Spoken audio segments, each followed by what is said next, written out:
notice come November. If you're feeling the nudge to serve in providing media support or administrative role, go ahead and we'll be putting out a notice basically in November. So before we get into our presenters, I want to briefly give a reflection.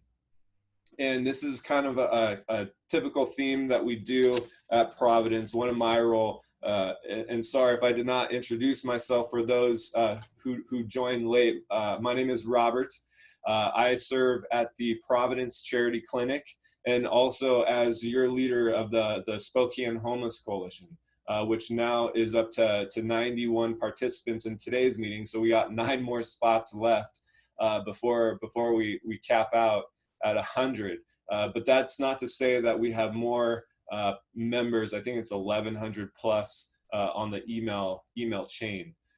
So again, thank you for being here. But as far as the reflections, I want to talk about behavior patterns, especially given the circumstances that we have. A lot of times when we think of behavior patterns, I mean, we can look out the window and look at roads. Roads are a perfect representation of behavior patterns. We all go to certain spots in Spokane, whether that's work, whether that's our home, and we replicate these behavior patterns on a daily basis. And when we think of homelessness, we think of behavior patterns such as cognitive orientation, socioeconomic status, and system navigation. But one that influences those behavior patterns. But one behavior pattern that we tend to forget about is the weather. The weather influences behavior patterns of this population, and we forget that typically when the weather changes, so do behavior patterns. One that we've just come across recently is the heat, beating the heat. It's been very hot outside. I'm very grateful for the rain, especially during this dry time of year. But as system navigators, and each of us serves a different role, and I want us to reflect on this, that when the weather changes, so do the behavior patterns. And what that looks like is typically you can find a lot of these individuals who are homeless down by the river. And I want us to implement that mindset of replicating how we provide our service to homeless patients, clients, individuals. I want us to take on this mindset of reflecting what the river looks like. It's constantly flowing. It never ceases really to change that much. Every time during the year, it just flows. And during this time specifically, in the heat, homeless patients are typically drawn to the river because it's cool, you get in the water, all those different type of things. And as service providers, let's try to reflect on being that river for our patients, being that constant flow of positivity, engagement, motivational interviewing, empowering, all these different things. So I want us to leave here, but also understand that if we adopt this mentality of being a constant river, that our people who we serve will be more likely to be drawn to us. So as we leave here, let's focus on replicating the flow of the river. But with that, we also like to take time during the coalition to give shout outs or moments of community collaboration, because we have 96 participants now. It takes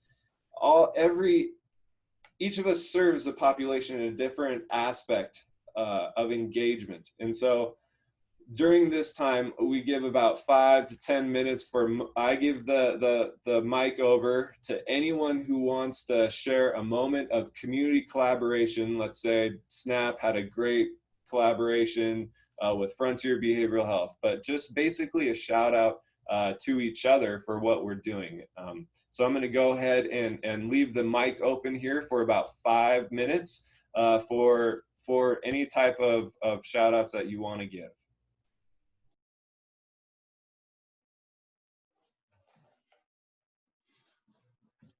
I'd like to give a shout out to Terri Anderson and working together with us and trying to approach the public officials and gathering more support and trying to focus on the real critical need of keeping people in their homes.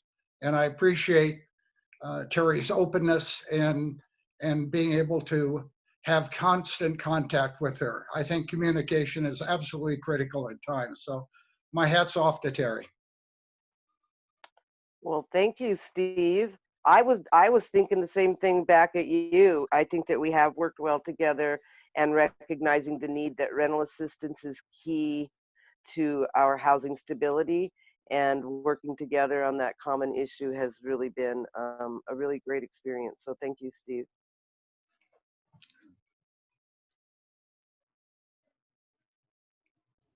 We'll leave it open for a couple others. I want to share one. There's been a strong collaborative effort with the street medicine team and a lot of our outreach workers as far as SNAP and Jules. And one thing that's developed from it is a Sunday support at the Monroe Room with Jules Helping Hands. And you know, the street medicine team are looking to engage in that as well. But this is kind of developed over Julie Garcia with Jules Helping Hands shower locations. One of them has been at the Monroe Room on Sundays. And Julie's going to go ahead and put her contact information in the chat box. If any other service providers are willing or feel it necessary, there's a lot of opportunity for growth as far as what she's trying to do on Sundays from 10 to 2. So if you feel like you want to participate in this engagement, go ahead and look in the chat box. She's going to put her contact information in there, but what they're doing with the street medicine team, kudos. I wanted to also shout out Terri Anderson, but also Amber Abrahamson, who met with us over at the VLP yesterday to sort of figure out how we can make sure our scripts really complement each other so that we can better assist people who are facing eviction. It was a really wonderful experience to hear about how they're working on empowering community members to really speak up for themselves as landlords, you know, attempt eviction. So that was a really exciting experience. Thank you. That's awesome. Thank you so much. And we'll leave it one more shout out. There's 100 participants, so I'm sure there's got to be one more out there. I have a shout out. I would like to shout out to the Bail Project. Compass and Bail Project, we've been working real collaboratively on, you know, they help the people get out, and then we get them set up with employment services and housing, since a lot of the time they come right out and nowhere to go. And Bail Project's been kicking butt on making sure the people they bail out are also receiving resources, mental health, all kinds of services. Definitely. I will definitely second that shout out. Bail Project has been doing a lot of things. Plus more. Yeah. And which a lot of us, you know, are called to do, is to go that extra mile because of funding, because of resources, because of all these different things. There's a lot of weight put on each and every one of us. So thank you all so much for what you're doing. All right, so we'll go ahead and switch gears. As far as our presenters go, we have a pretty good lineup for this month. The first one who we have on deck is Terri Anderson with the Tenants Union of Washington State. A lot of people have definitely shout out to Terri, and what she's been able to accomplish is bringing to light opportunities for advocacy that has to do with rental and housing and prevention of eviction. So Terri, can you please, and this will just kind of be an open dialogue between us, and again, please address any questions that you have in the chat box, and I will try to look in the chat box here periodically. But Terri, Can you tell us a little bit of, so we got 100 participants, and not everyone knows about kind of what your role is in the Spokane community. Can you kind of give an introduction of yourself and kind of what your role is? Yeah, my name's Terri Anderson, and I'm the director for the Spokane office of the Tenants Union of Washington State. And I also work on the statewide policy and organizing team. And what we have remained open during the entire pandemic. And fortunately, we're funded by some awesome people in the philanthropy world who actually gave us a bonus at the onset of the pandemic, knowing that our work would increase. So even though we can't physically keep our clinics open, we have, and thank you, Taylor, for mentioning Amber Abrahamson, our tenant counselor. She's been taking all of our tenant clinic calls on her cell phone at home. So her cell phone has gotten into the public, and she's been getting calls day and night, and I commend her for doing that work. But we also get people that call our office, and we have a system where all of the office calls are emailed directly to me, so I can return any call that anybody calls our office immediately. And then also we've been taking a lot of calls on our Facebook page, and I also been getting personal messages. And thank you to all of the members of the Spokane Homeless Coalition, because I've also been getting a lot of email messages from the case managers and caseworkers who are working with people who are directly impacted. So and mainly what we've been doing, I'd say, for the first month is just clarifying to tenants what the moratorium meant and what the protections were. And then as these the initial moratorium began to get closer to its expiration, then tenants were then calling us about what they could do to get it extended. And that is part of our work of empowerment-based education, is we then inform tenants how they can organize tenants in their building or send letters and cards, and also do the same as far as rental assistance, which again is key to the housing stability moving forward. And so each time the moratorium has been renewed, there's been little tweaks to it. So we've had to become aware of what those are and be able to convey those messages. And I would also like real quick to do a shout out to the city of Spokane, because initially when the very first moratorium was issued, the statewide one, the one that was issued by Governor Inslee, was very, it did not cover a lot of the situations that tenants needed protections. And the city of Spokane almost immediately adopted a citywide moratorium for that first period of time, so that tenants were protected by the city moratorium. Actually, the first part of the period, the city moratorium was stronger than the state moratorium. Can you give an example of what was excluded from that first initial send out? The initial moratorium by the state, by Governor Inslee, was only for rent. So what happened was the moratorium said that no evictions for paying rent only. And what started to happen were that tenants were being served 10-day comply or vacate notices, saying that paying rent is part of your rental agreement. So failure to pay rent is a comply issue, which it isn't, and that isn't how the law was intended. But it was clear that 10-day notices were being issued in lieu of failure to pay rent. And so after the first initial 30 days, the moratorium then extended to all notices to vacate, including 10-day comply or vacate.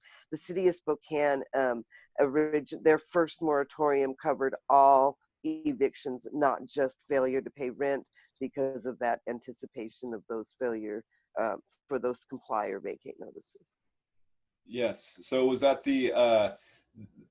basically the protection then the city developed based off that initial one, was all rental? Was that kind of the primary protection clients have? Yes, and though it was never said or stated publicly, I did feel that after the initial moratorium, when we extended the second one, I felt that the governor's moratorium really was mirrored what Spokane had done. So I commend the city for being a leader in doing that. Yeah, definitely. And now we have, was this the third one? As far as that was extended to the October 15th? Correct. It was originally issued, I think, March 18th, and it expired on June 1st. Then it was extended on June 2nd to go to August 2nd. And then it was extended August 1st to go now till October 15th. And it's actually midnight of October 15th. So in real world, I don't believe tenants should be able to get any notices until October 16th. Yeah. And any tweaks with the third one? I didn't see any tweaks with it, but there was a formation of a work group of landlords and tenants to look at what protections can be made looking forward. And I know that there have been jurisdictions within the state of Washington that have taken some of those protections to move forward. Thurston County, I think King County, Seattle, Auburn is considering them. I think Olympia. So it's starting to spread around that even after October 15th, if tenants are repaying back rent, there needs to be some protection so that they don't get evicted even while they're making back payments. Yeah, so it sounds like a little bit that like the landlords and the tenants now are kind of working hopefully collaboratively with each other to develop what specifically protections they'll have with each other.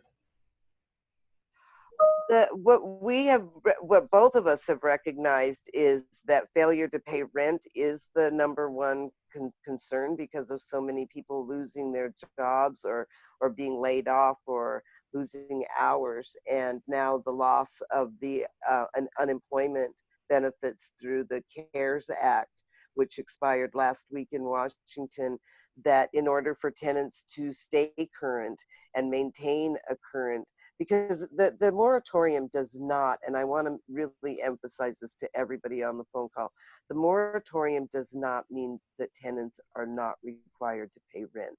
Rent is still due. It just means that they cannot be evicted.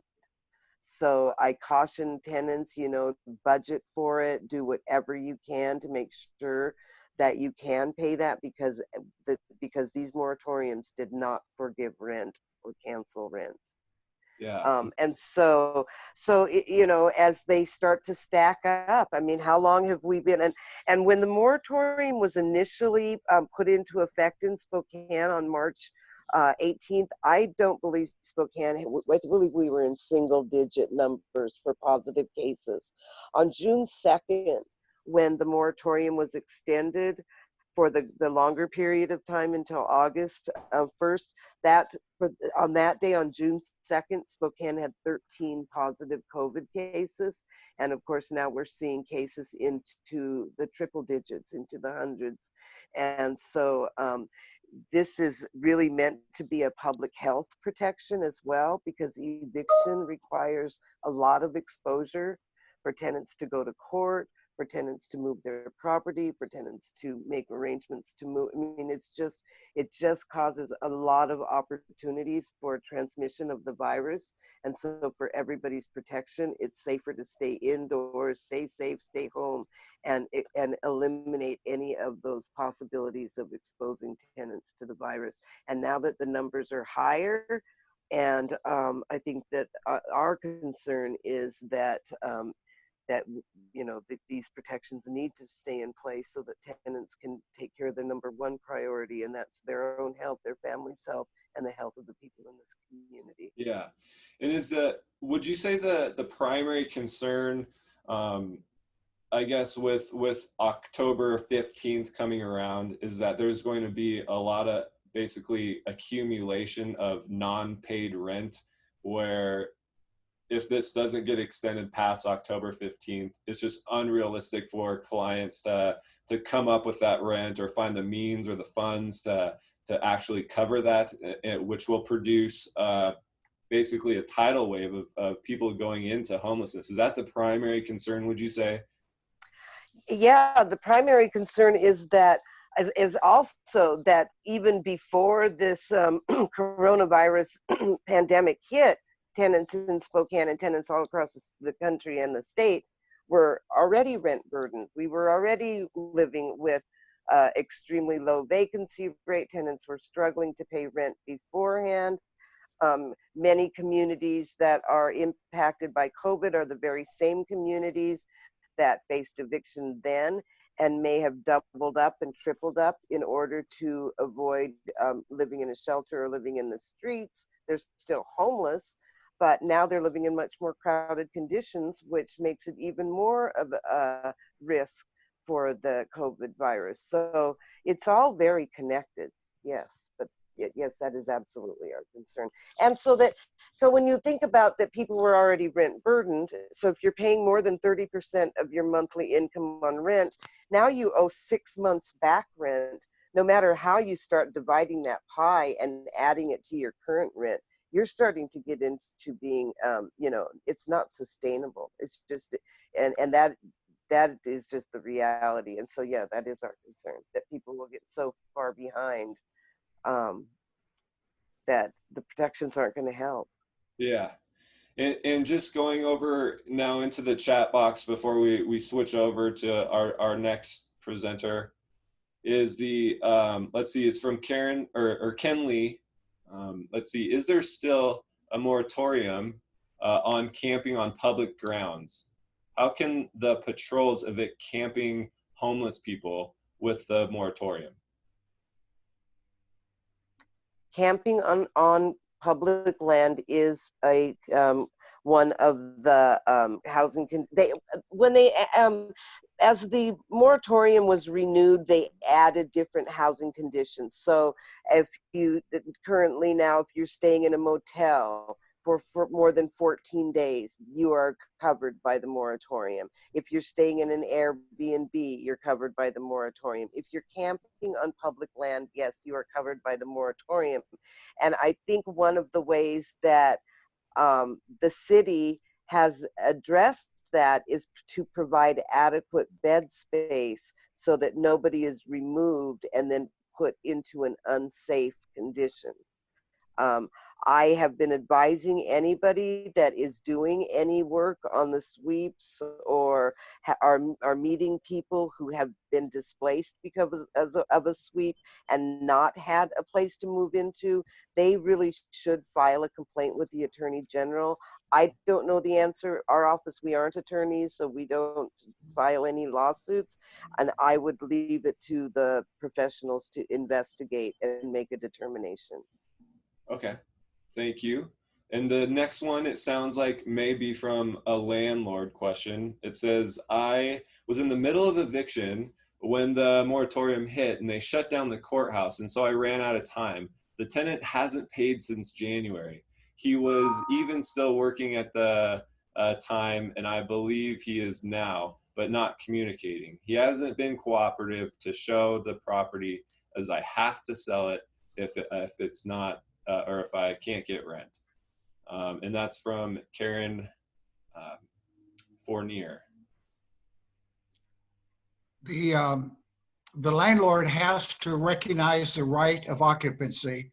The only grounds for eviction are for health, safety, or protection of the property. The lack of payment, regardless of when that money was owed, is not grounds for eviction at this time. So that landlord is going to have to live with that situation until the moratorium is lifted.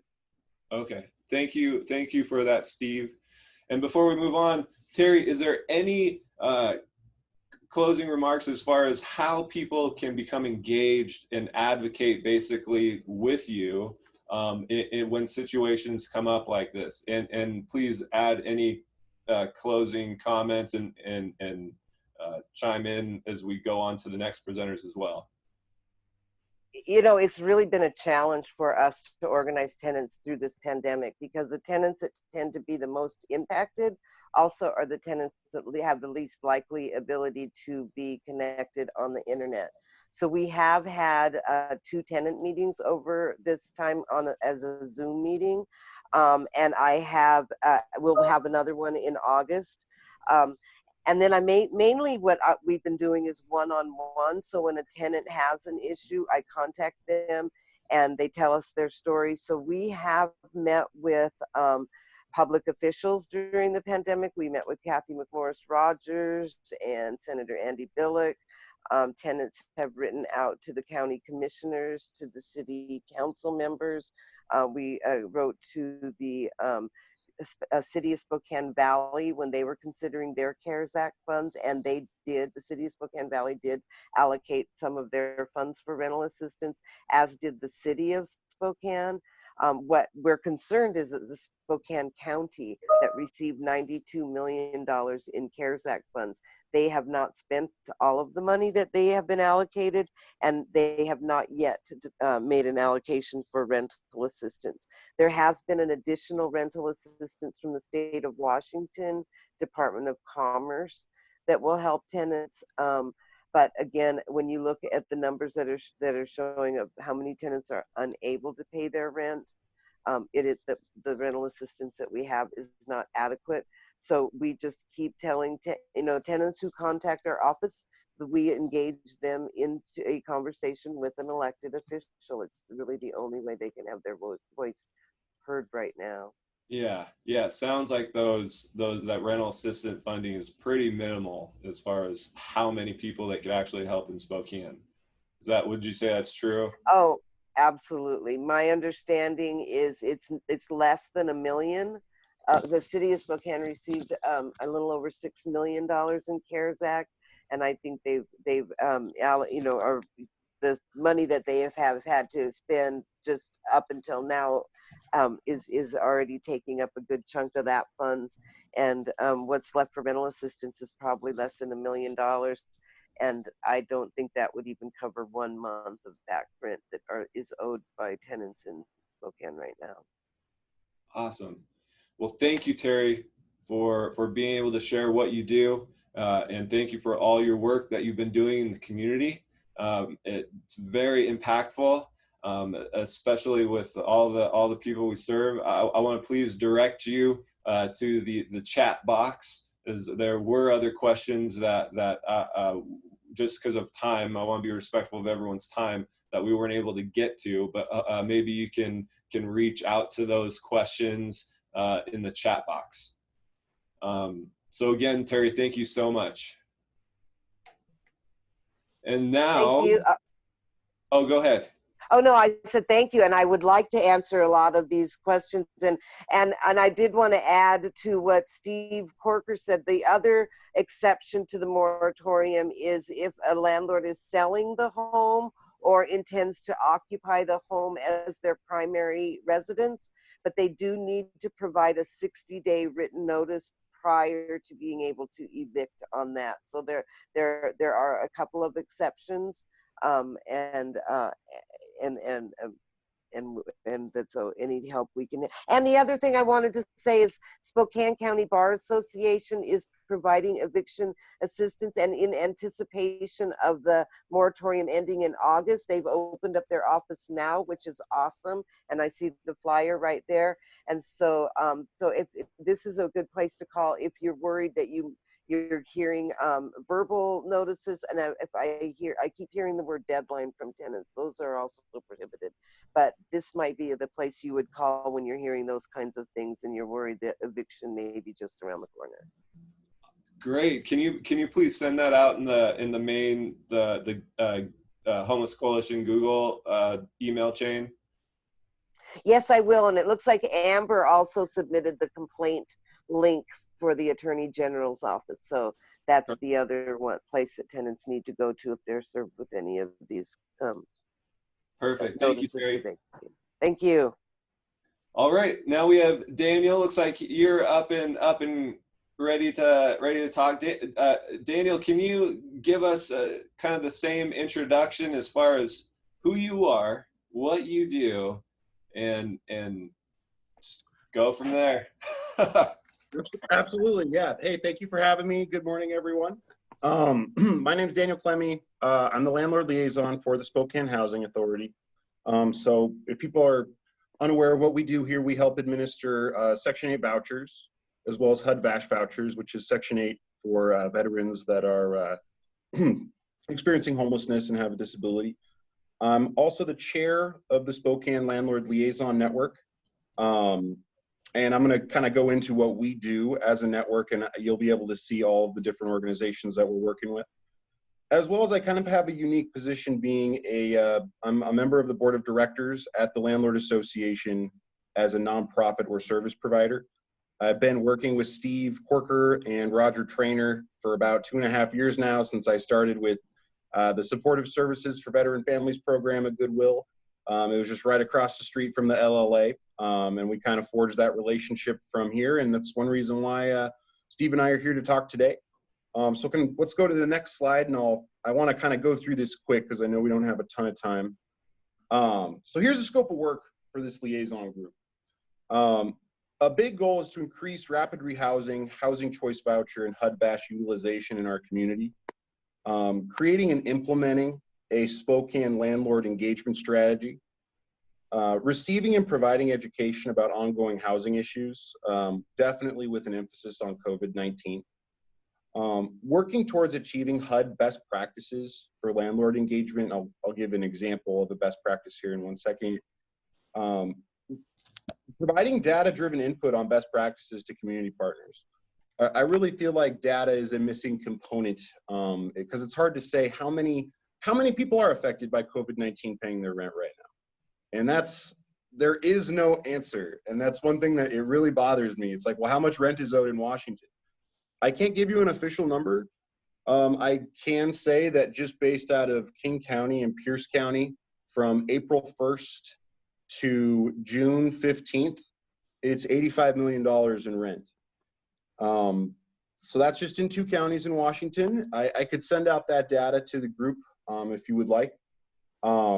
As well, so additional scope of work, working with the COC subcommittees to improve coordination of resources and increase access to affordable housing. That's really kind of the keystone of this group, is coordination of resources. Participating in the Fair Housing Conference, and then requesting additional resources when necessary to achieve the other goals of the group. I want to look, oh, I'm sorry, Real quick, can you give sorry, some of us aren't familiar with what some of those things mean. So as far as the Spokane landlord engagement strategy, what does that kind of look like? That's what we're making. That's a great question, by the way. Thank you. Because it's like, how do we reach out to landlords? That's the big question. I bet a lot of people in this group might have that as part of their job responsibilities. I know I certainly do. Whether you're a housing specialist or a case manager or a landlord liaison or a program manager, at some point, talking with landlords is essential. And there kind of is a way to do it. One of them is to work with the Landlord Association. The Washington Multifamily Housing Association, you know, they're property managers. They're not exactly mom and pop landlords. So they might not be local. You know, you might be talking to somebody who lives in San Francisco that owns an apartment building. It's kind of a bigger deal on the west side of the state, at least from my experience. And then, is there any other questions about just kind of the basics of what some of these phrases mean? Because I know I have questions all the time about what this stuff means. That's okay. We can come back to it if needed, and we'll address some questions here in the chat box too. Cool. So I have a slide that has some of the current members of this group. I believe it's current members. So right now we have about 25 different organizations that we're working with. We have everyone from, of course, the Housing Authority, Goodwill Industries of the Inland Northwest. Before I forget, I would like to give them a shout out. two of the individuals that work there, Mark Ward and Jennifer Martin, have done really a fantastic job on this group. As well as Connie Nelson. I know she works there as well. They've all helped tremendously. And that's one reason why at the end of this slides, I'll have my contact info, because I'm kind of extending an open invitation for people who would like to join this group or kind of see what we do. Jennifer writes some of the best notes I've ever seen, so you can kind of get up to date on where we're at as a group. But working with everyone from HUD, the YWCA, they're fantastic. SNAP, Catholic Charities, and we've had everything from fair housing training to just talking about, how do you talk to a client about talking to landlords? That's a difficult question, and it's certainly not one size fits all. And that's kind of why we have this group, to really kind of crack this nut. And of those 25 current members of the group, do all of them work with Section 8 and HUD vouchers in some capacity? I would say it definitely affects all of them in some way. Whether it's the project-based vouchers or the vouchers, like for Volunteers of America, they're given a certain amount of vouchers. One of them or two of them might be given to Goodwill, maybe for a veteran on the SSVF program. And then really basing a lot of the best practices off of HUD I think is important. So I wanted to give an example of a best practice real quick. When remaking, I know repayment plans. How do we make repayment plans? It's not so obvious, I don't believe, right? And I just want to say that what HUD is saying is that it should not be above 40% of somebody's monthly income. And so I just kind of broke down some numbers here, because we know that a lot of people in Spokane are rent burdened, meaning they're paying more than 30% of their income. So if you're on SSI, you're getting about $783 a month. In a perfect world, you're spending 30% or less of your income. I know this might be, you might have to have a voucher for this to be realistic right now. So that would be about $235 out of $783. If you were to add another 10%, it would be $313. That would be the most that HUD would recommend that you're paying out of your SSI towards your rent and your repayment plan. So there's a lot. I'm sure everyone's like, that's impossible. That's not that's not like what's going on here. And that is something landlords have to consider, is that these repayment plans might have to start at a later date. That is certainly it. If somebody is unable to, if they're going to have to pay 70% of their income, is that realistic? I don't believe so. I don't think it's possible, because people have, I mean, right now the kids aren't going back to school. I mean, a lot's changed. And that's why having people like Steve Corker on this call, it's not, some of this stuff isn't so obvious to people that aren't service providers. You guys are in the trenches every day, whether you're doing street outreach or whether you have, Zoom meetings with your clients, or, the fantastic work going down at the Spokane Resource Center. A lot of landlords, they don't know that, they don't know what's going on. They're just like us. They're up to date as much as we are. And sometimes a lot less so, because this is about the time of year where people go to the lake and, maybe want to see their grandkids. The last slide has my contact info. I believe I'm actually doing this from a phone, so I apologize because I'm not able to answer the chat box right at this second. But the next Landlord Liaison Network meeting will be on August 18th, and it's from 2 to 3:30. If you contact my email, I believe it was posted in the chat box, I will send you an invite to that. We can have up to 100 people at that meeting. I would appreciate more community involvement. We've had awesome community involvement. The mayor's office has been involved. Steve's been awesome about attending, but that's kind of what I got right now. So I know it's 10:15 just about, so I want to give Steve a little bit of time, but I do thank you guys for having me come today. Yeah, Daniel, and just real quick, there's a few questions I think are good ideas from Dale Baris. He says, can we start a weekly Zoom meeting for mediation purpose between landlords and tenants? But he also said, can videos be developed to walk landlords and tenants through these times, and kind of what how to navigate through these particular services? That is excellent.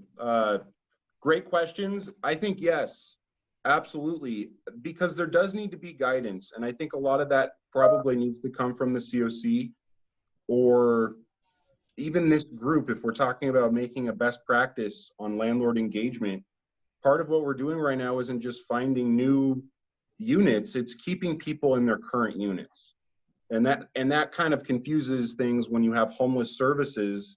Well, somebody's housed, right? They're not literally homeless, but they're at risk of becoming homeless, even if there's a moratorium right now. And I know that's caused a lot of the confusion with service providing is, well, yeah, they're not at risk because they can't be evicted, but what happens when the moratorium's lifted? And so I think it's prudent. It's very prudent for us to be on top of that and make a plan now.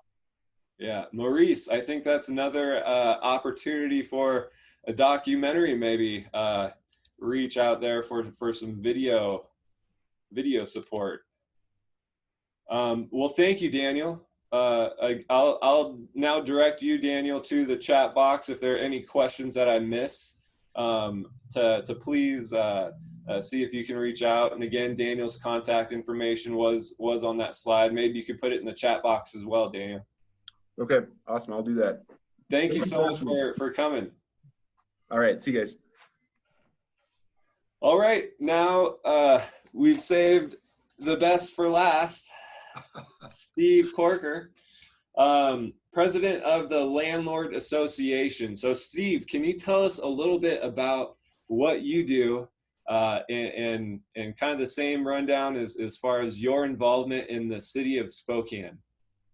All right. I am the volunteer president of the Landlord Association of the Inland Empire. We have about 800 members. Most of them are small landlords. Over half of our landlords have 2 or less properties. And we're basically organized to provide services that help them deal with management, understanding the law, accounting, finance. Most of our landlords do not have full-time attorneys, full-time staff people. Probably a third of our landlords are reluctant landlords. They've inherited properties. They have properties that are their secondary income. And so they really depend on the association for advice and counsel. We have a parallel organization, the Washington State Landlord Association, and there the larger landlords are represented. What really is important to this issue for our association is that we provide a great number of the rental homes for families. Homes are the dominant part of our membership asset. And so we provide a service to families, which I think is critical. And just by the nature of the economics of Spokane and the demographics, where you have 60% of the people spending more than 30% for their income, dealing with issues that relate to poverty. And we also have an aging housing stock, particularly in our more challenged neighborhoods, whether it's East Central, West Central, Hilliard.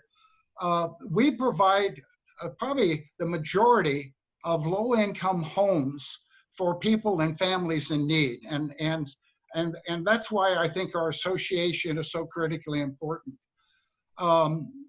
I was asked to become the president of this association, I think because of my experience on the city council, and I hope that there can be encouragement in the social service agencies that they would select this old Democrat to head a typically conservative organization. But one of the commitments I asked was that the Landlord Association has to be a part of the solution to the housing crisis in Spokane. While we defend the rights of landlords, we have a greater obligation to the housing concerns and serving the community. And I've seen the Landlord Association move in that direction and working with agencies, as Daniel indicated. And I think before we get into some of the specifics, there's a unique opportunity during this crisis to improve communications, to raise consciousness about the role that landlords play in being good, responsible housing providers.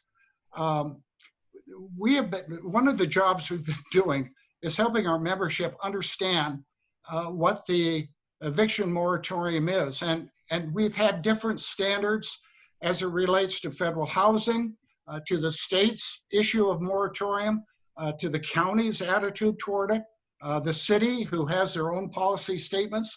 The sheriff had a different interpretation of how to react to the court action.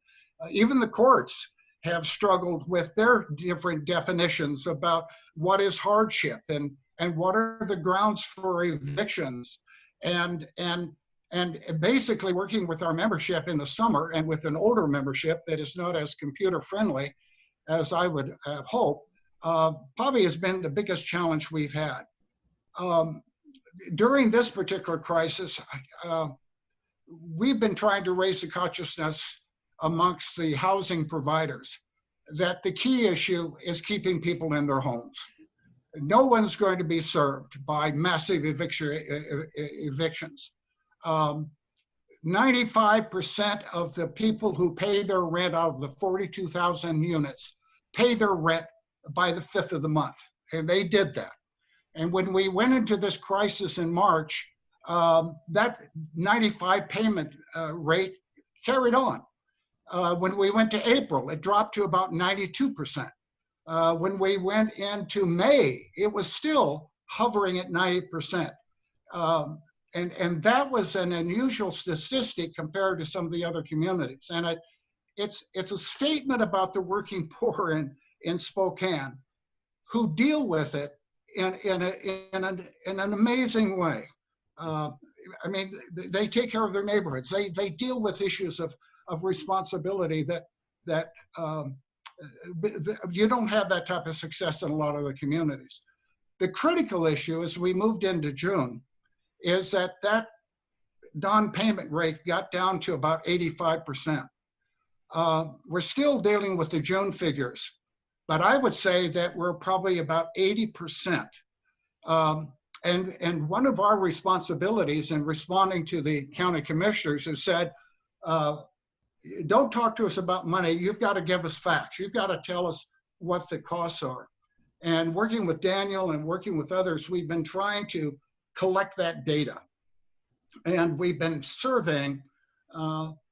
We started with our membership. We started with looking at the 7,000 units of low-income housing, which were a part of the analysis that came out of the Fair Housing Coalition. We started surveying those members.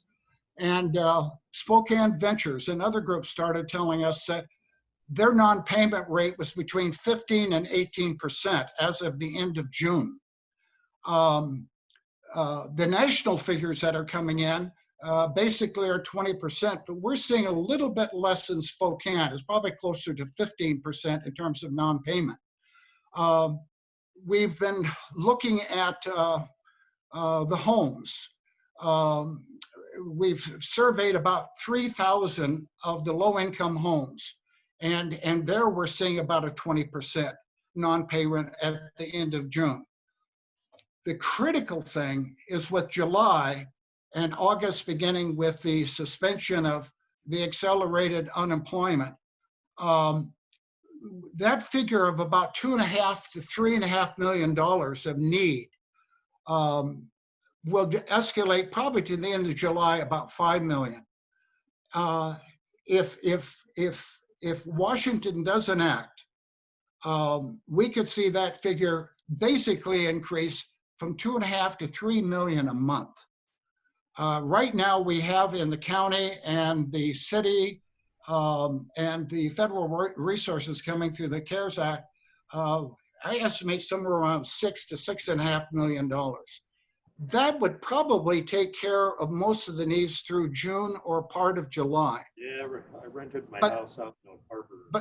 But through to October, we're talking about a figure that could be 12 to 15 to 18 million dollars. Yeah. And there are two things significant about that: whether the funds are there, or if the average payback for a person, which is now about $1,500 to $1,800, that average payback could be $5,000 to $6,000. That is just not a reasonable liability for low-income tenants to assume. Yeah, and I've Steve, been pretty lucky. I have a house still. quick question. And Dave, can you mute your mic there for me? But Steve, a quick question. Now, with all those numbers that you provided, does that incorporate both sides of the spectrum of those who are rent burdened, that 30% who are paying, or who are paying over the 30%, and both under? Does that include both of those? Yes. Okay. Yes, we're finding out, we had a response from one of the larger landlords, about 2,800 properties. They had about 80 of those properties. The upper income, the middle, when you look at the big landlords, the Blacks, the Wolves, the Douglases, that sort of thing, their lack of payment rate is somewhere between 1% and 3%.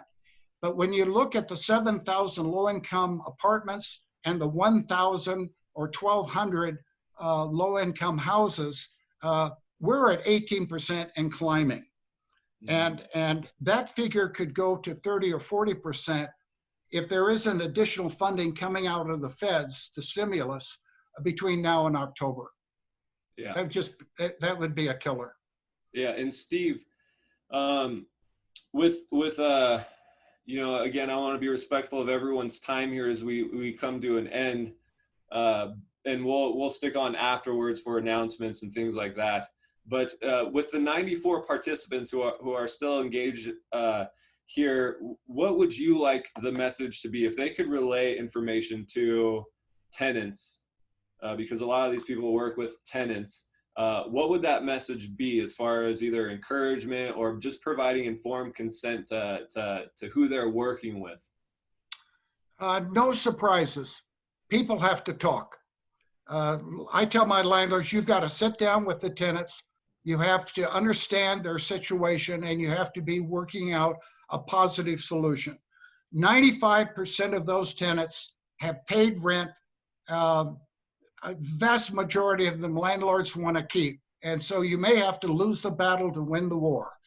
And where I have problems in working with tenant-landlord issues is when the tenant is afraid to talk to the landlord for fear of retribution or something of that nature, where the landlord themselves are not sophisticated in dealing with these issues. They're mom and pops.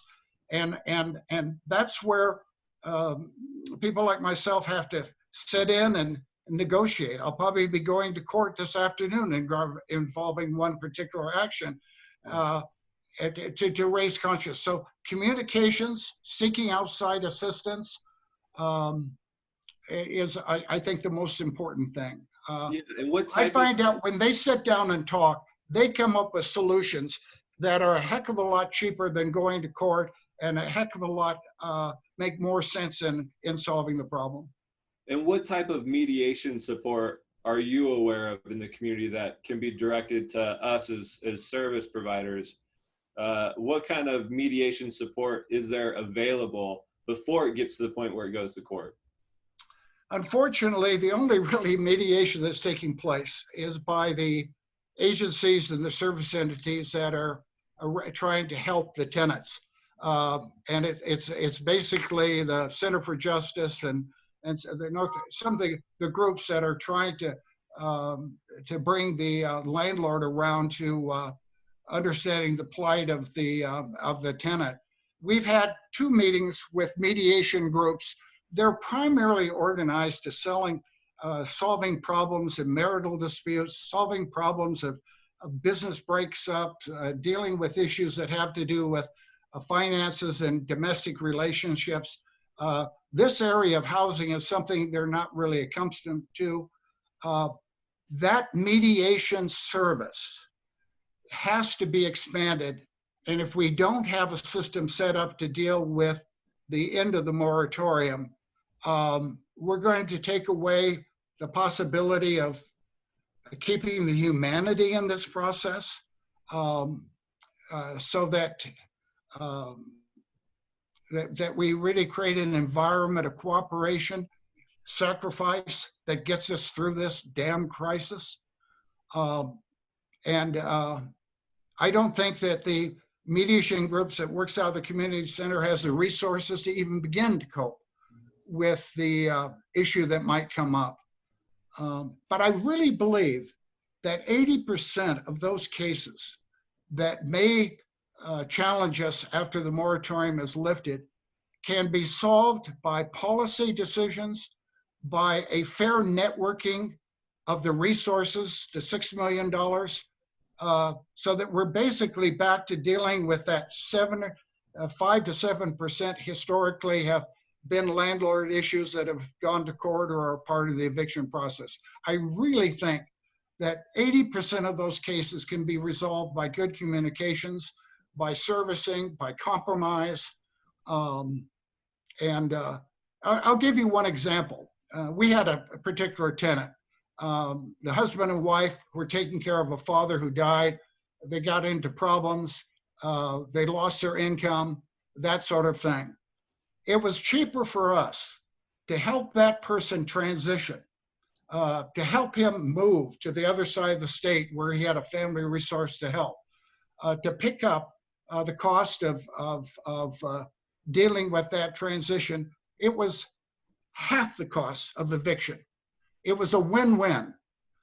We lost a month's revenue, but it was a tenant that we had worked with for almost 10 years. It's that losing the battle to win the war. Yeah. And I think with good communications, in majority of those cases, we can approach environments that will lessen that burden when that moratorium is lifted. Great. Well, thank you, Steve. On behalf of the Spokane Homeless Coalition leadership, I want to thank our presenters for today. What an exciting month. This was such a good one. So these next 15 minutes, I want to leave the mic open for opportunity or for resources in the community that are newly developed, and give you guys an opportunity to share what's new in the city or in the region of Spokane that will help better serve the population that we work with. So I'll go ahead and leave the mic open for the next 15 minutes, and then Barry will also continue to be online for any further discussion after that. Thank you, everyone. Yeah, Robert, I'd like to jump in really quick, if that's okay. Kind of a little side. I've been reading the chat, and a lot of the discussion on eviction has had to do with the camps. And I know that I'm on the leadership team right now, the four of us. I think it'd be worth the discussion of whether we should have a special Zoom meeting before the September 3rd meeting where we maybe just address that topic. If everybody would be, that would give us a chance to put something together and talk about, because the sidebar talked a lot about evictions in camps, and maybe we could do a meeting last week of August. We've already booked the September 3rd meeting. How would everybody feel about that? You can chat or send a note or whatever. I'm out videoing camps right now. 2 days ago, I was out with Julie Garcia's team crawling under railroad trestles and riverbanks, camera in hand, filming some of this. And there's a lot going on. And so I think camps really are kind of the hidden homeless, way beyond even homeless families. I was absolutely astounded by what I saw. And so I think the discussion, I may even be able to have some video. We're working on putting something together called Homeless Camps. I can tell you from on the ground, our numbers just in the unique individuals that we serve on a daily basis has doubled during COVID. And we don't have any answers for them. That's mostly why I want to listen in on this meeting, is where do they go? Where does a person with no internet, no computer, even if there is a hotspot, go to voice their complaint or ask for help? Because there is no libraries open for them to use computers at. All the resources and support system that they once had are now closed. And the hopelessness out here is a storm we're going to see starting now and taking place throughout our winter, when we're already struggling for shelter beds during the winter. We don't have shelter beds during the summer.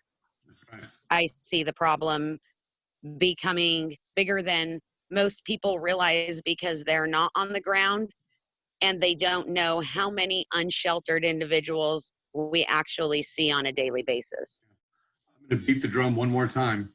Right now, the city shelter system has 599 beds. That's down from 805 back in January. No new beds coming online that I'm aware of. And there's 1,309 known counted homeless individuals in our community. So 55% of the known homeless community doesn't have access to a shelter or a bed because there are none. And as a result, they camp. What the hell else do we expect them to do? Pardon my French. I just don't have answers for them anymore. I don't know what to say. I'm not going to give them referrals that are not good because that is what breaks trust with the homeless community. But I'm literally at a loss for what to do. I have to stand by and watch camps be taken apart, dismantled, and their things thrown away on a daily basis. And if I'm lucky, the police will call me and I can move their things, but they still have to move. And I don't have anywhere longer to move them to. I don't know where to take them. Our entire community from Spokane Valley to Spokane is covered in people experiencing homelessness. They're not in downtown area, and that's not our focus any longer because they're no longer in just the downtown area. We're seeing an increase in numbers in Hilliard, Peaceful Valley, Browns Edition. We have neighborhood councils calling us saying they can't keep up with the capacity. And this seems to be something that nobody's discussing. And it's really scary out here and where we're headed, and nobody's looking. Yeah, it sounds like a big system gap as far as where are these individuals supposed to go, especially when there's no camping available. Thank you for sharing, both Maurice and Jules. And again, I want to leave this opportunity, and we can continue this discussion after 10:45. But I want to leave this open for those who have any new services available. Not to dismiss our conversation, but I just want to give those an opportunity to kind of advocate for their service that they have available. And if not, we can continue this discussion too. It's awesome. I have another service opportunity available, Robert, and that is Sunday from 10 to 2 at the Monroe Room. We did a soft opening of a service center last weekend with computer access. We only have 5 computers accessible, but we are offering and opening that up to service providers. If you're looking to see our COVID safety plan, we can send that to you. But if you're a service provider and would like to come and chat with the people experiencing homelessness that attend those, we had 68 folks experiencing homelessness last Sunday, and that was without any flyers being sent out. So we're expecting that number to double this week. Julie, how many providers were present for that? Only 3. Great, thank you. So the Monroe Room, Sunday 10 to 2. And if you're interested, reach out to Julie. And Julie, can you resend your contact information in the chat box? And I'll send something out to the list. Okay, perfect. Any other announcements before we continue on the I have a question. This is Joan Medina. I'm here with the coalition as part of Bridget's Cloak, even though we've been in recess because of my health conditions. Yeah. So I'm sorry, I didn't realize I was muted. So this is Joan Medina from Bridget's Cloak. And what I was wondering is, so on the 13th of August, the arena shelter is closing. They had 102 beds there.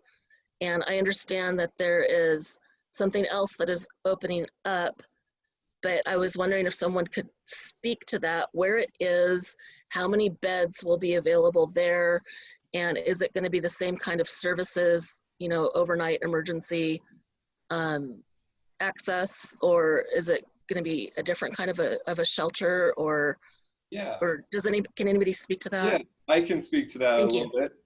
So what's happening now with the arena is that contract is ending here mid-August, and what's going to happen, or what has been happening, is that the city purchased the old Spokane Housing Authority building on Division and Mission, and so they've been renovating that. And as far as the last week, there have been no immediate concerns as far as the timeline in the transition. And the bed count availability, I think, is 102.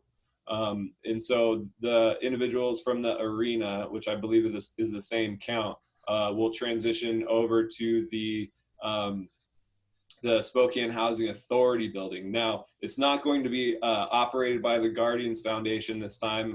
This time it will be the Salvation Army that will be operationalizing that. So as far as what their operational goals or what their quotas are as far as access to the shelter, I'm not really sure about what that looks like at this point, but I'm sure we'll find out. And when we do, we'll definitely keep everyone posted here in the next coalition meeting.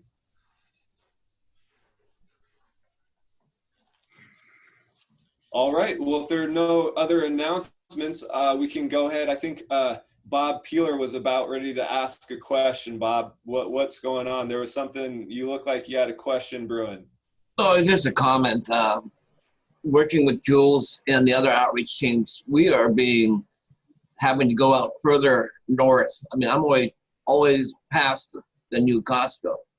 There's tons of sites everywhere.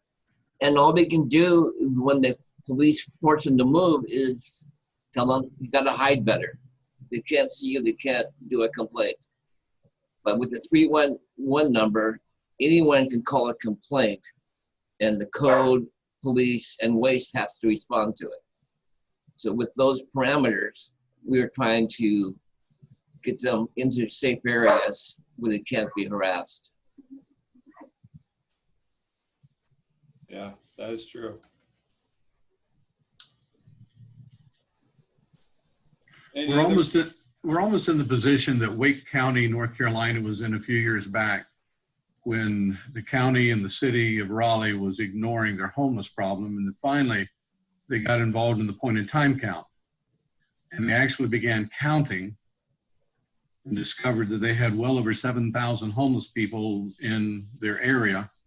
And they were absolutely stunned and blown away. They had no idea how many people were out there. And there's a long story there. They were denying it for years and years and years. And finally, they were forced to count. And when they did, you could hear their collective jaws dropping all across the county because they had no idea how big the problem was. Yeah, we count today, but I think right now during COVID, and as a result, and what we're going to see moving forward, is we have no idea how big our homeless situation is right now. I think the 1,309 from 2019 is going to pale in comparison. I don't want to be an alarmist. I'm a documentarian, but from what I'm seeing, I think we may have a jaw-dropping moment that is, hopefully it'll be a wake-up call for us, but you can't keep ignoring people and chasing them and playing musical camps rather than musical chairs. The music stops and somebody's literally left out in the cold. We can't keep doing this. I'm sorry, I'm venting from what I saw 2 days ago, and right now, honestly, I could be on the verge of tears. It's that bad. And for those of you who are kind of wondering what this is in regards to, there is a no sit and lie. And so as a result of that, there are, I think they're called pod teams that go around who are supposed to give notice as far as the camping goes. But this law can't really necessarily be enforced until there's appropriate sheltering. Is from what my understanding, but it is being enforced, and it is forcing everyone who's experiencing out-of-home displacement or homelessness to pack up, or their stuff gets collected or thrown out. It gets thrown away. I'm sorry, it's not collected, it's thrown away. Yeah. There are lawsuits about that right now. So that's kind of what this is, this conversation is in regards to. And with that, as your host and your chair, I need to exit the meeting, but Barry Barfield will continue to stay on and monitor and take notes of the discussion and any concerns you guys have within our community. So I want to thank everyone again for attending and taking time out of your schedule, especially to adjust to the 9:30 change. And we hope to see you again next month. All right, goodbye, everybody. Thank you, Robert. Thank you, Robert. And I'm just going to stay here and keep it on as long as people want to talk or chime in or discuss or offer whatever. And you will get the file to me so I can upload it. Yeah.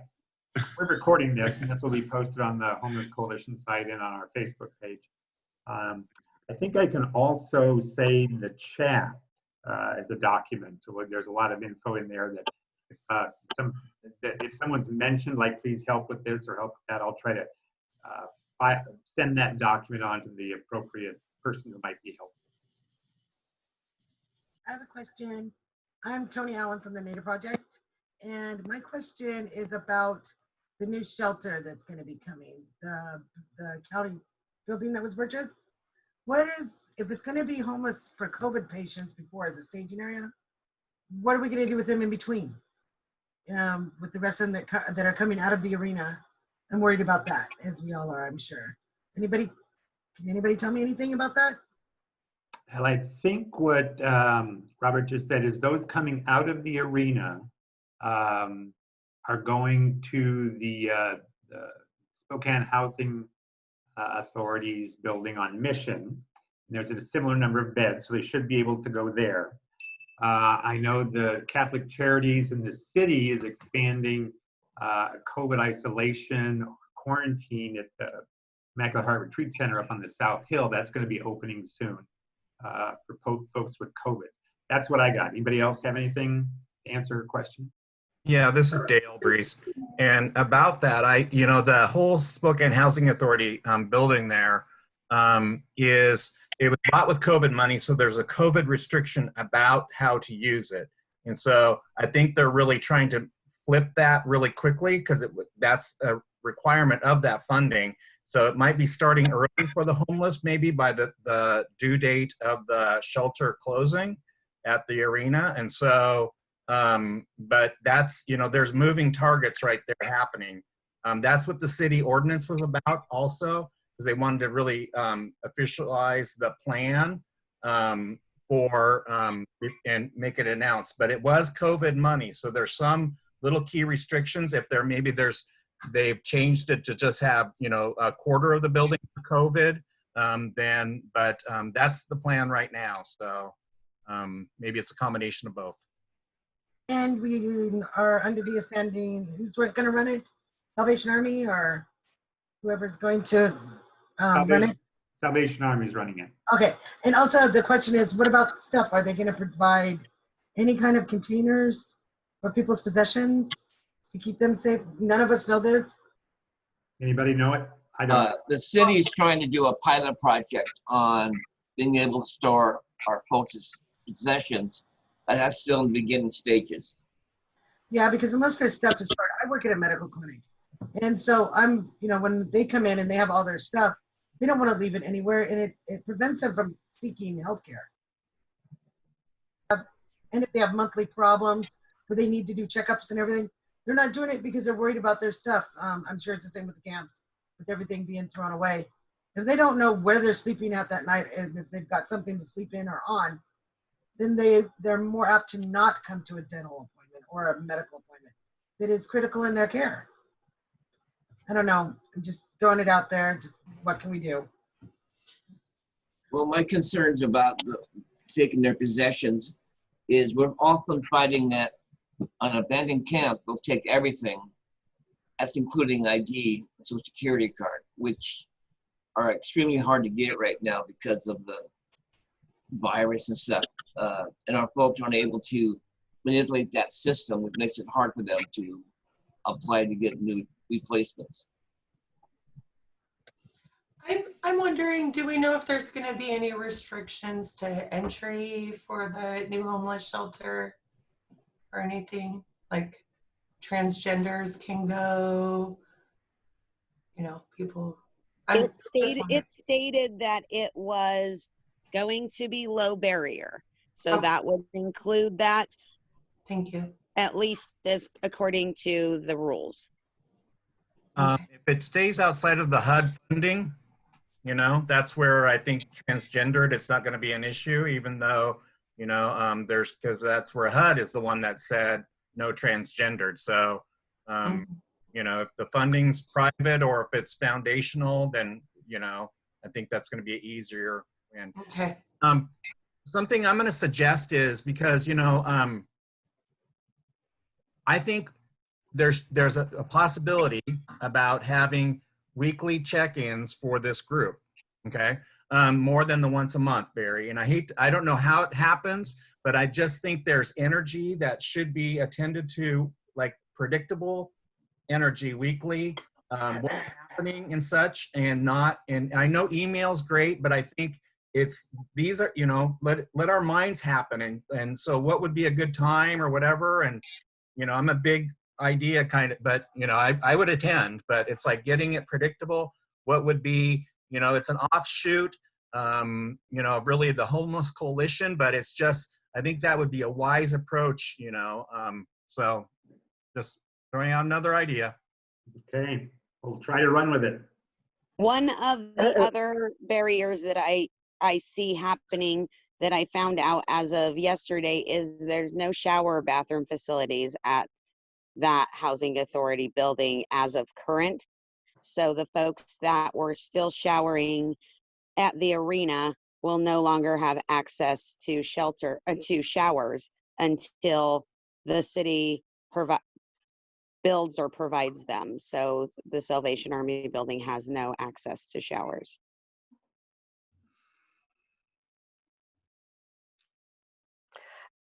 Hi, this is Terry. Again, I would like to suggest or ask if the Homeless Coalition could also include the racial disparity of the impact of what's happening.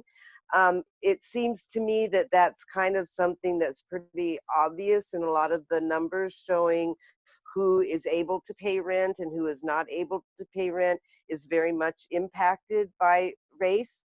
And the very same people who are also impacted by COVID because they're either working in essential jobs that makes them exposed to the public or not have opportunity to work at home employment that then caused them to be laid off.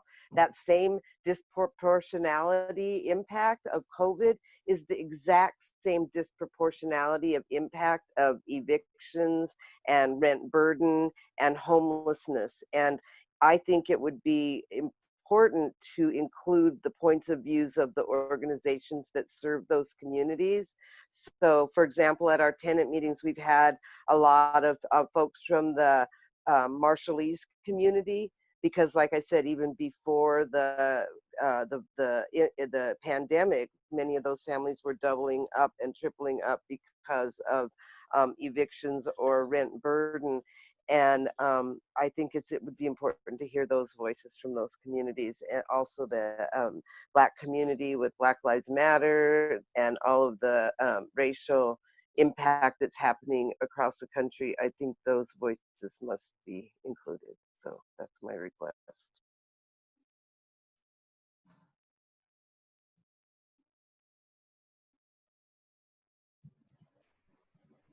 I have information on the good side. Surprisingly, a lot of our homeless folks are not being tested positive. I talked to HOC staff yesterday. They've only had one person test so far. I talked to the homeless people. They say, hey, we're living out here. Our immune systems are stronger because of our living style. There is no social distancing. There's no masks. And surprisingly, we have very few homeless being tested positive so far. Are they getting tested, Bob? What's that? Are they being tested? Uh-huh. Okay. Yeah, some are, some don't trust the process. Yeah. Oh, yeah. We haven't seen any either, Bob. So Ken has something to say about the arena shelter and COVID. Yeah, I work at the arena, and the district, the health district, comes out absolutely every day to test, take everybody's temperatures, check for symptoms. As far as they know, there's been one case that emerged, I don't know, 6 weeks back, even longer, I think. And there were no follow-up, no more cases when they did the contact tracing at the arena facility. And it appears as if people are already socially distanced from the homeless population. It might be a blessing that it works out that way because it does not seem to be spreading among homeless men and women real aggressively.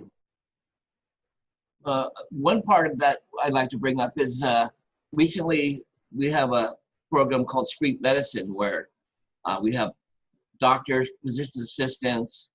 They come out with the outreach teams. County Health comes out to do screenings and STD assessments in the field where they live. So it makes it a bit easier to get a better count on who's being affected. They can also do immediate health care, wound care, all those type of things.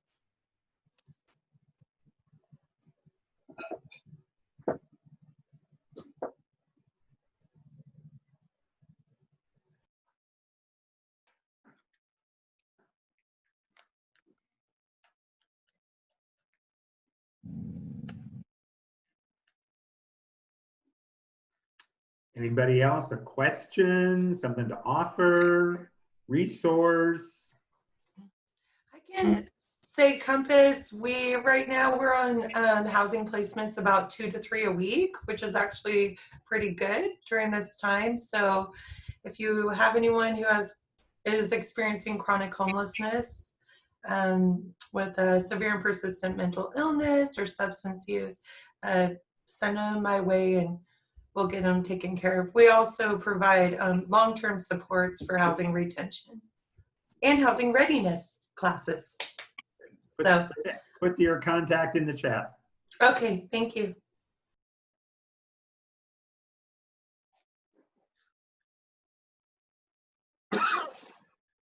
So this is Joan Medina again with Bridget's Cloak. The questions that I was asking about the Spokane cops, neighborhood patrols, it came up a few weeks ago because KHQ and Fox News both did segments on this new program that started last month, or maybe it was back in June that it started, but it started during quarantine and during the moratorium, and they were soliciting volunteers from the community, citizens from the community, to participate in Spokane neighborhood cops programs of off-road patrols on 4x4s and mounted horseback patrols in areas like High Bridge Park and around the river.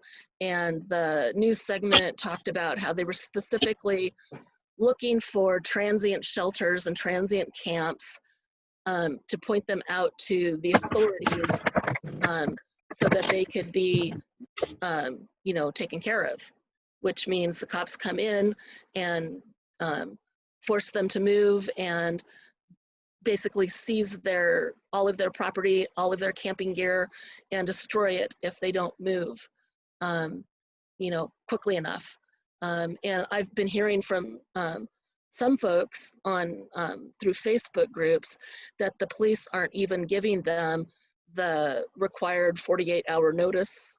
They are just giving them like automatic, you have to move right now, and seizing their things if they're not quick enough about it. and when their stuff gets seized, from what I understand, a crew from Geiger Correctional comes in with a big truck, just like they did at Camp Hope, and toss all their stuff into the big garbage dumpster and haul it away to the incinerator, and it all gets destroyed. So that's what my questions were about, is how can this be going on when there was the moratorium on evictions, on camping and transitional sheltering in place. But they've also been doing it all along, even before the moratorium. You know, when with sit-lie, they've been using sit-lie and camping laws, even though they're not supposed to be doing that if there's not enough shelter beds. And like someone else was talking, I think it was Maurice, there's only, you know, 600 or so shelter beds, and there's 1,300 homeless people according to official counts, and there's more than that according to unofficial counts, from what I understand. So I just don't understand how the city can like blithely ignore their own laws and enforce these things when there isn't enough shelter available.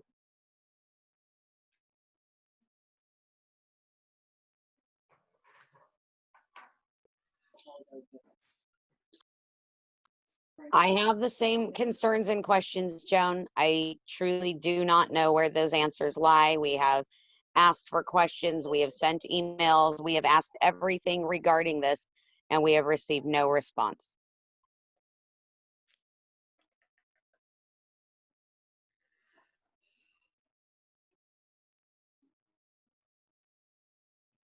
The other thing that concerns me about that program with the COPS group is, if you look at their website, I put links to their websites and links to the articles, the news articles, and I clipped and pasted some of the wording and the language on their website about these programs. And they talk about, you know, transient shelters as, you know, criminal elements, and they talk about in the mounted patrol section of the website, they don't specifically name homeless people, but they allude to homeless people and speak as if they do not belong in our community, and that the community, other than homeless people, own these public lands, and the community needs to take them back from the criminal element. And it's very concerning to me that this kind of language is being used in a city community-oriented policing program, and it is basically describing our homeless folks as criminals off the bat, and making people, you know, fear them and treat them as if they are criminals. I think that's a huge problem.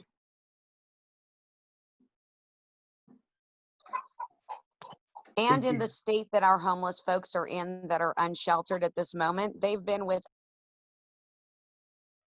for 5 months now. 5 months is a long time for them to be without access to any of those services, and they're not in a good condition. I can tell you that I'm struggling to come upon a camp that is sober at this point. And the amount of needles and drug use that's happening out there, I can see the perfect storm happening when you're bringing in people on ATVs that the houseless believe to be policemen. Someone is going to get hurt, and there's going to be no oversight because they're in the middle of the woods. And in the middle of the woods, it's your word against the other person's word. And the homeless people have already been laid out as criminals in these camps out in wherever they're going. And we're going to see some really bad ending results because they feel threatened in the place that they live. Imagine if somebody with an ATV came into your home and demanded you to leave. That's not going to be an option for some of these because they know that there is nowhere else for them to go. I just see the potential for some serious, serious consequences to folks experiencing homelessness that come and are encountered by these kind of patrols.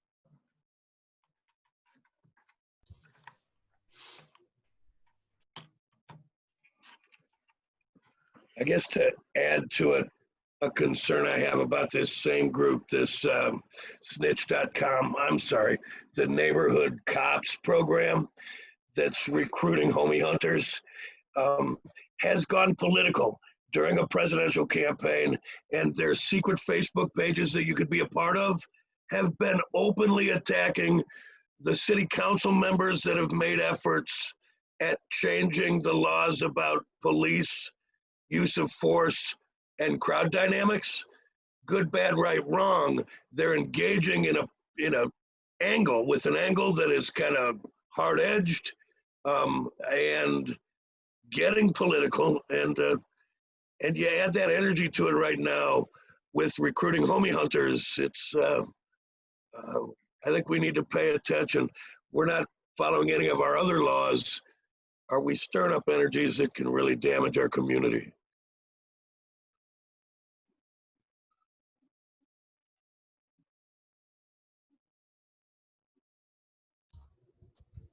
Well, what are we gonna do about it?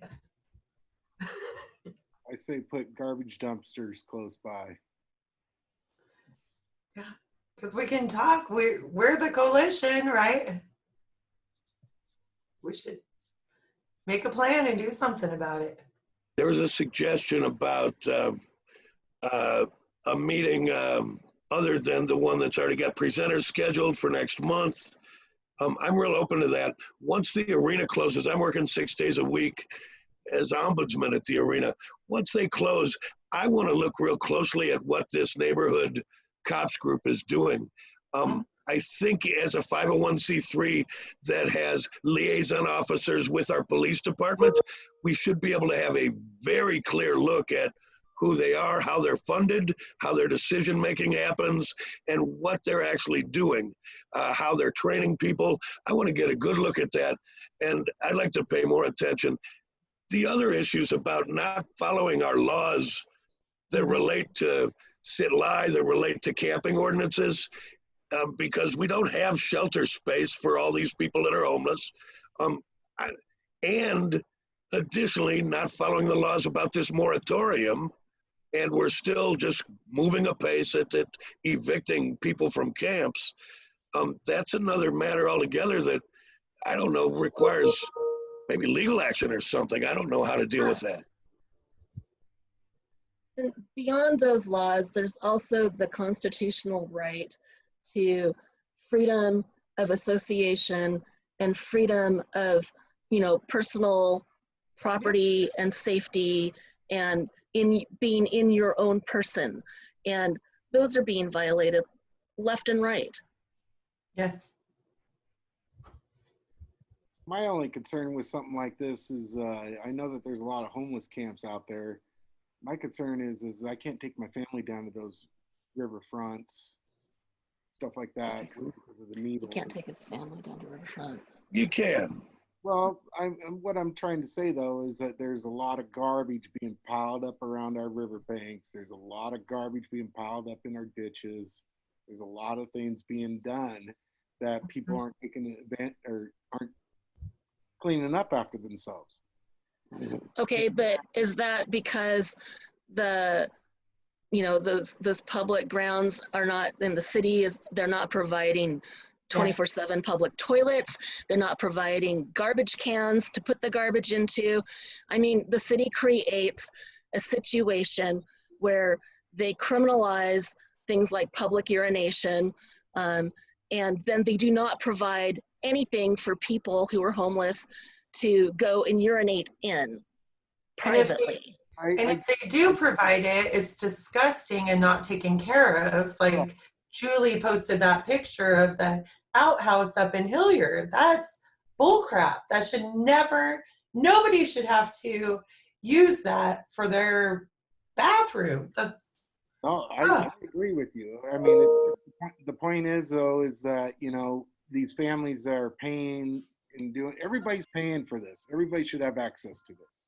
It's everybody's taxes go to everybody's, you know, enjoyment of the outdoors. But at the same time, when you go to the enjoyment of the outdoors with your family, you run across needles and you run across beer bottles, you run across whatever, you know. It could be good things. You can run across some kids' toys, whatever, you know. My problem is that when we run across that, who's bringing that in there? It's not me, because I want my family to enjoy it. To play devil's advocate on that is I can see the trash issue because we do a community cleanup every week on Tuesdays, and we have removed 26,711 pounds from our community in the last 6 weeks. The issue is where do they go? That's the question. If we had a place that we could clean up and help clean up regularly, but the problem with moving camps and why there's camps and all this trash left is because when the city comes in and asks people to leave their camp, they don't let them take their things. I was actually with a camp yesterday who had a 2-minute warning to get whatever they could carry and leave. The rest of the stuff was left behind to be rummaged through, to be left. That's the problem that we're facing is we understand that there is a lot of trash left behind. There is no garbage cans available, and we pay for that removal of 26,000 pounds our own self out of our own pocket. There's no city funding and no help for that. We don't get discounted rates for taking things to the dump. The issue is what's the actual solution to solve it? We can see both ends of the problem. I like going down to the river with my family, and I know how many needles I pick up every week.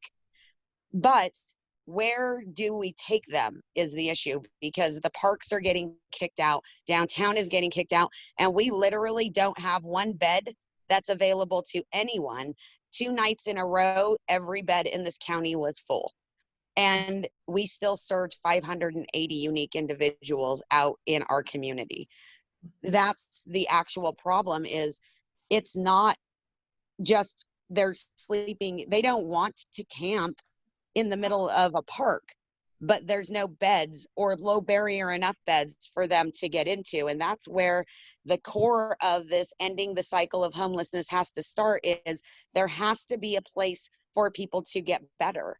And if they can't have the stability of their basic needs met, which is just sleeping, eating, bathrooms, showers, if they can't have that, there's no way to advance forward to substance abuse counseling. Right now, I can't even get anybody into a detox bed. I have a man sitting up at Sacred Heart waiting outside. He's been there for 3 days waiting for a detox bed to open up so he can get into. We literally have no place to move these guys to, even the ones that would and prefer help, even the ones that would go into shelters. There's no shelter beds available for them to go into. Julie, you're a nonprofit, correct? Yes, sir, I am. You know, my question is to you. You have access to a lot of military surplus stuff, right? We actually have less access to any of those items than you would think we did.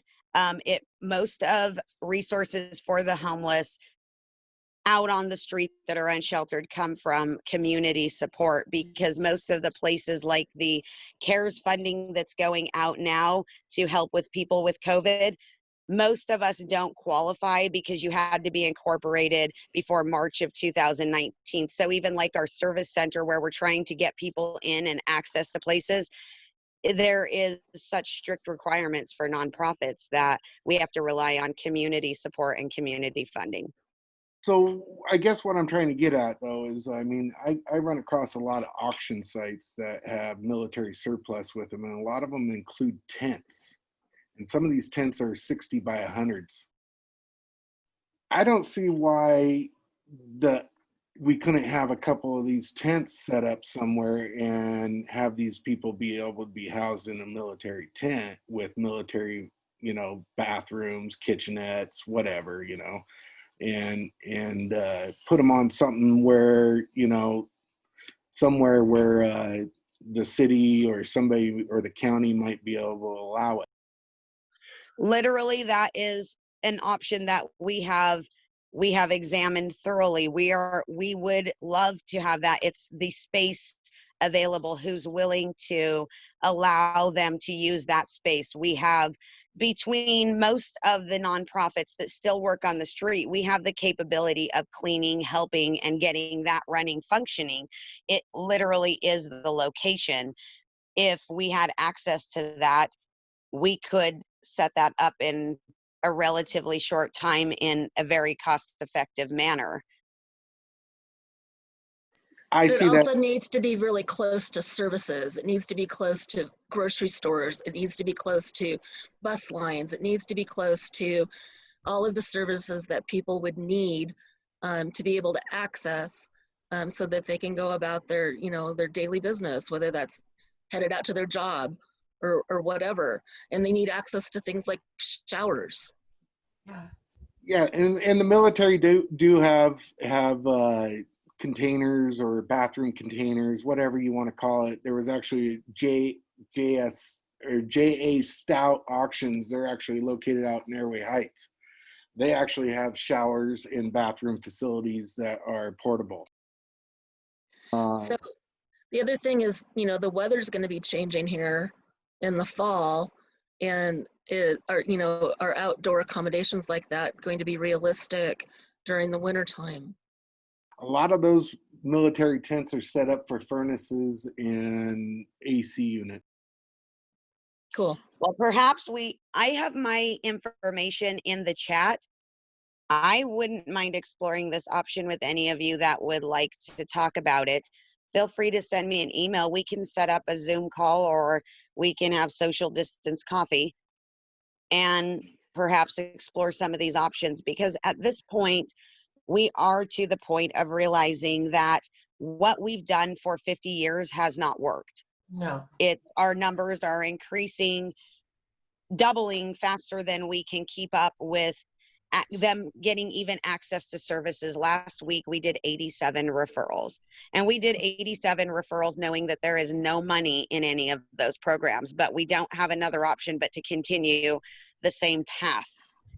And the only way to solve this and how we're going to get through this is if, one, we all work together and we pull our resources to make this work, and two, that we have the support of the community, because the not in my backyard people are what is really a barrier right now. We understand that nobody wants a homeless camp in their backyard, right? But we have to have homeless go somewhere. There has to be a place in our entire city that a person can go who has no home and exist on that spot for a day without it being criminalized, without a barrier being created for them.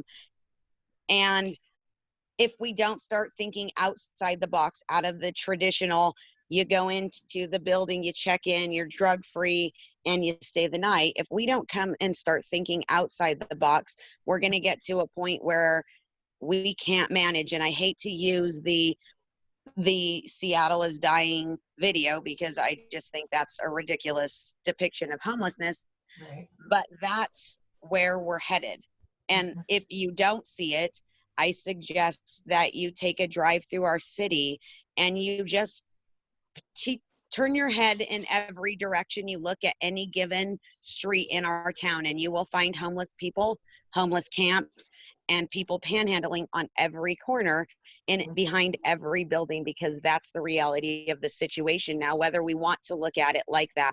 Even though we only count a specific number of unsheltered on one given night, that does not mean that the 9 cars in the Hilliard Park aren't unsheltered individuals. They just weren't available on the day of the count.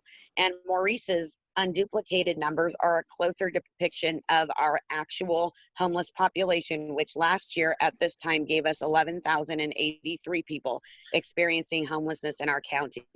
If we don't start looking at that realistic number, we're going to end up looking at it at a time when we're overwhelmed and can do nothing. Because if you look at the service providers right now and the funding coming into those places, there's none. And we already don't have resources available for the folks we know are experiencing homelessness. We don't even know the amounts of people that will be come October 15th. Yeah. Well, and I can tell you, I mean, I have like evidence of the growth of the need of homeless people just in my program. Our housing program, we had last September, we had 39 clients in the housing program. We now have 230 in not even a year that are coming and needing supports.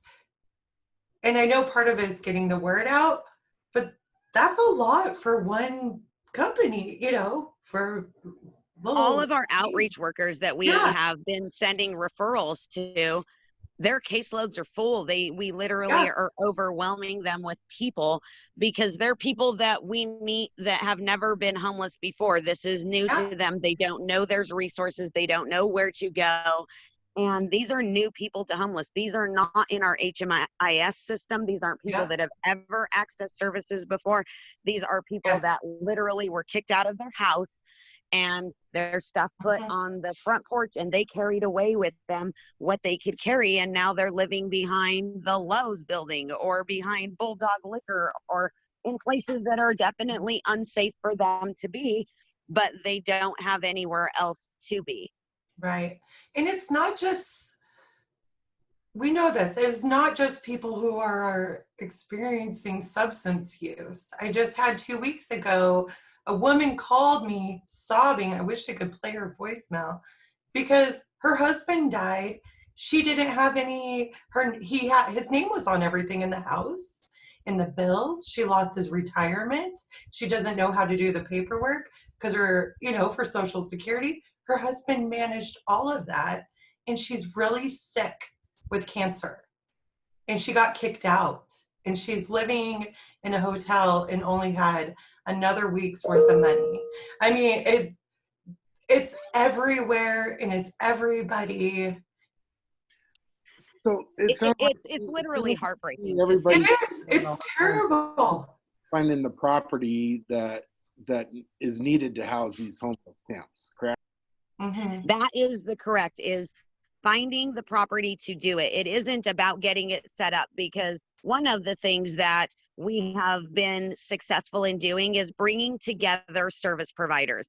We've been able to connect the community literally just by working and accepting everybody's opinions and options. So we have a group of service providers that are able and willing to do things quickly and without city government funding, just on minimal funds to begin with. Well, the reason why I was saying that nonprofits have priorities with the GSA auctions, that's government surplus auctions.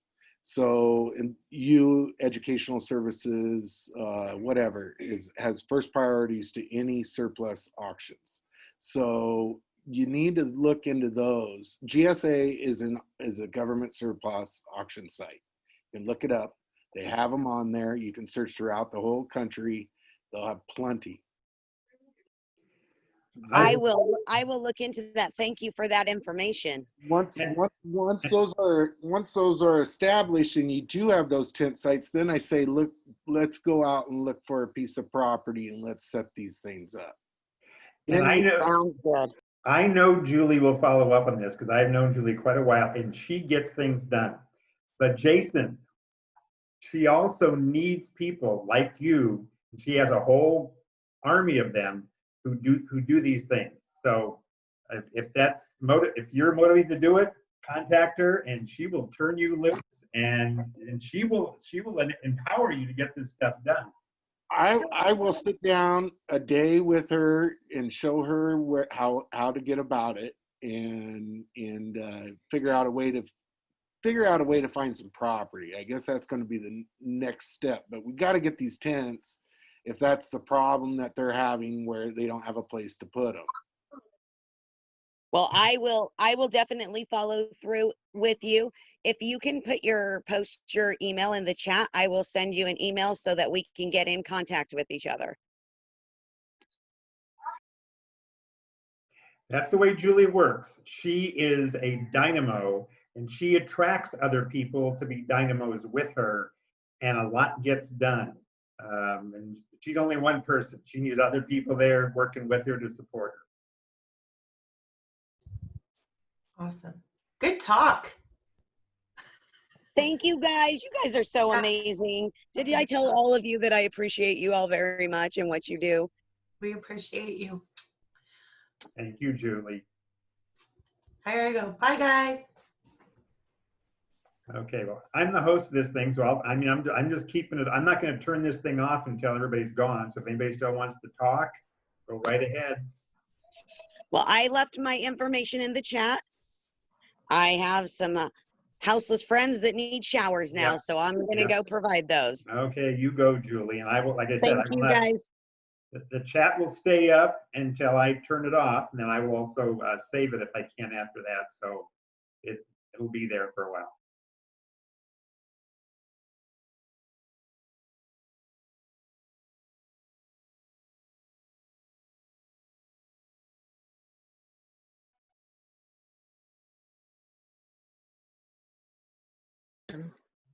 So maybe I missed it, but was there anything actually planned that we're gonna like meet later in the month?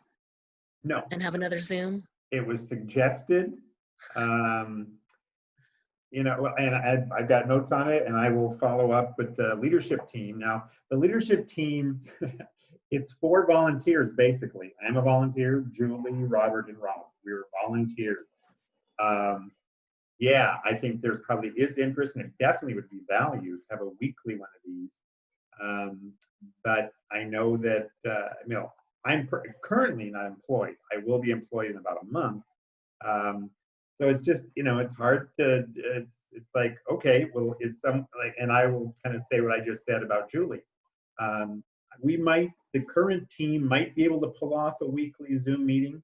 Not sure. If you or someone were to say, Terri, I'm willing to commit to that, I will, you know, post it or run it or something. That helps likelihood of it happening. You know, just like Jason. So you need someone to commit to run it? Well, I don't know. It's just if you were if that is something that motivates you and you're willing to put some time into, let me know. You know, give me your name, info, and contact. I will go to the leadership team and say, here's what we suggested, like Robert and Rob when you left. Can we pull this off? And if I said to them, and Joan said, you know, she's willing to put some time to this, and like, you know, just like Jason, if he's willing to put some time into looking at the GSA, it's like that may help those things to move along. And So, sure it'll happen.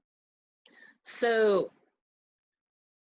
I'm willing to do whatever we need to do to have another meeting in a week or 2 weeks, or, but you know, sometime soon. Like, I don't know if next Thursday's open or the Thursday after that is open, but whatever is needed, I will help with that. Okay, Joan, put I don't know if you haven't put it in there. I'll put my contact information in the chat and phone. And you can do it either to everybody, or you can do it privately to me. Whatever you. No, I'll just put it out there.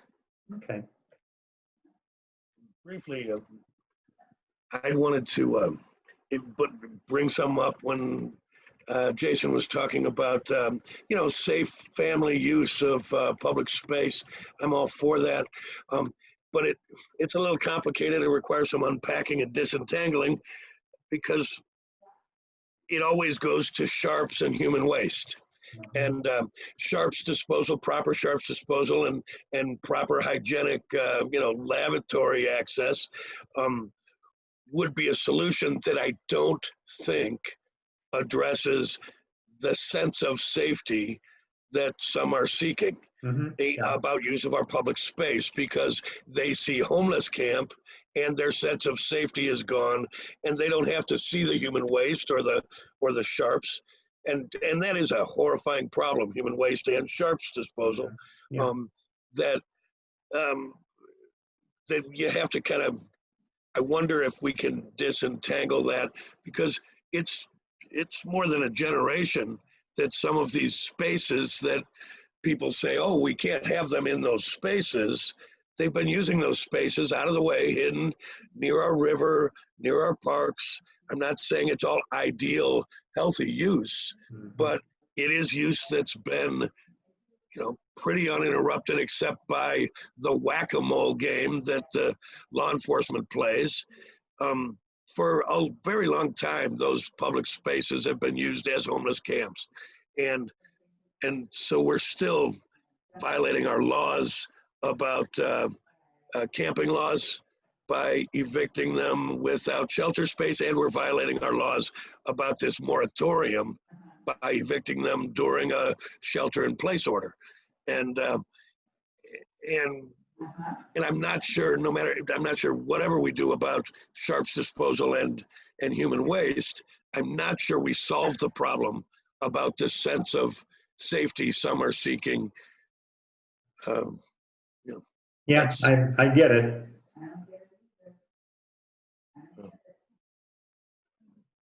Thank you. Yeah, thank you. I appreciate everything everybody's doing. There's a lot of people pouring love into and looking for creative ways to pour love into healing our community in some ways that are working and other ways that maybe we'll wrap our head around. Yeah, I appreciate people being on this Zoom. I mean, just talking about it, listening to it. There's somebody out there that's going to plant a seed that's going to, like maybe Jason's going to find a property near downtown and put up tents, and maybe, hope so. Well, I think wherever it ends up being, it needs to be close to a grocery store. Yeah. At the very least, and close to a transit line. Yeah. And preferably close to whatever services the homeless community usually needs, whether that's, I don't know if that's SNAP stuff, or I'm not real familiar with that part of everything. I'm more of a grassroots volunteer organizer, kind of like Julie, but I have a lot less experience than Julie does.